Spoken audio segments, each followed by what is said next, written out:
The House on Fire by Erica Lee Ainsworth. Once upon a time, there was a mother who worked until her hands forgot what rest felt like. She was a Southern woman, soft-spoken until the moment she had to become thunder. The kind of woman whose love could outlast the storm and whose prayers could rise hotter than the Texas sun. She loved her children more than she loved breathing. Every meal she skipped, every sleepless night, every aching muscle was another love letter written without words. And if you asked where that fire in her came from, it was deeper than fear. She was a dragon at heart and a bull through and through, carrying a strength that had been tested by life and settled into her bones. She knew exactly who she was, not to be crossed. One night, she woke to unbearable heat. Not because she had slept well, she rarely slept, but because the air itself had turned thick and mean, like a raven's wing pressed over the house. She opened her bedroom door. Fire! It exploded into her face. The doorknob burned her hands so badly that her skin stayed behind when she pulled away. There was no path through the flames, only one terrible realization. Her babies were on the other side. So she searched the room. No phone, no escape except the third-story window. So she jumped. Barefoot, she hit the ground hard, tore open her feet, and ran through the darkness toward her neighbor's house. Smoke climbed behind her like a black sermon. "My babies!" she cried. "Please, please, I need to call the fire department." Before she could finish, the sirens arrived. "My smoke alarm called you," the neighbor said. The mother ran to the firefighters. "My children!" she screamed. "Please, they're still inside." She could hear them. "Mommy! Mommy, help us!" The cries echoed through the flames like a hymn split open by grief. The firefighter looked at her and frowned. "You need to calm down," she begged. He shook his head. "You weren't the one who called us. Your neighbor did. He's calm. You are hysterical. We'll deal with his alarm first. When you've settled down, we'll come back and see what all this fuss is about." Behind him, "Mommy!"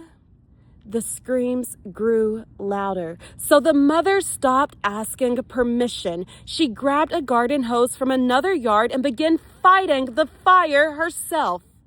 Another firefighter rushed toward her. "What are you doing? This isn't your job. If you don't stop immediately, there will be consequences." She looked past him. The voices were weaker now. "Help me. Mommy, help." Not because they needed her less, but because they were running out of strength. So she dropped the hose and ran through the neighborhood. She screamed until her throat bled. "Please, please, someone help me. My babies, they're burning. Oh, my babies." One porch light turned on. Then another. Then another. Doors opened. Neighbors came running with buckets, with hoses, with ladders, with whatever they had. And together they reached the children. They were alive, burned, scarred, changed forever. As the mother was placed in handcuffs, one exhausted neighbor looked at her with tired, compassionate eyes. "They're alive," he whispered.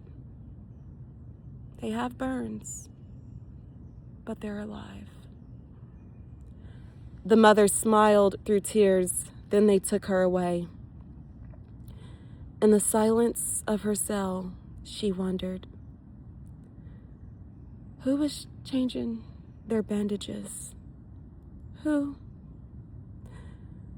was holding them while they cried?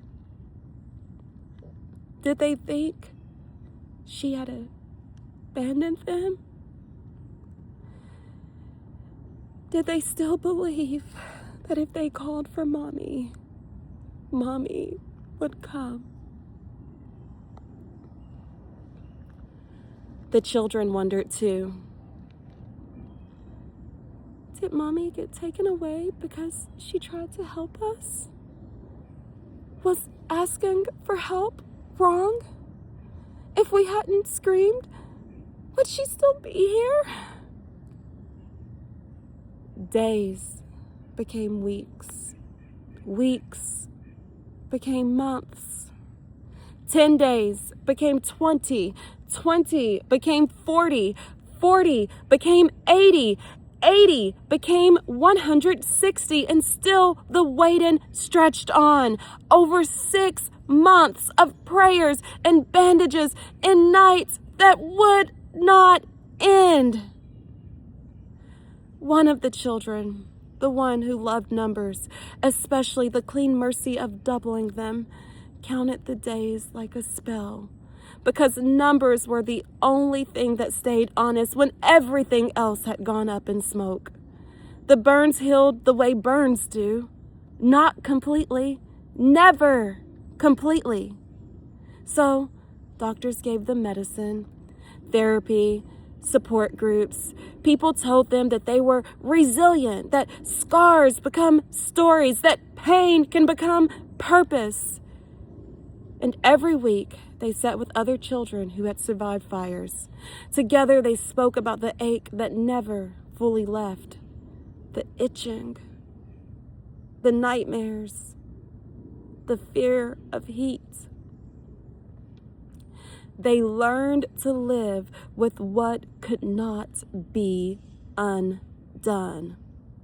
And sometimes late at night, one of them would wonder, if someone had simply helped Mommy when she begged, would we still be carrying these scars? Would we still need the medicine, the therapy, the lifelong support groups? Or would we simply have had our mother? So tell me, did the mother fail her children? Or did she save them the only way she was allowed? And when a house is burning, what is the greater crime? Making too much noise or ignoring the fire?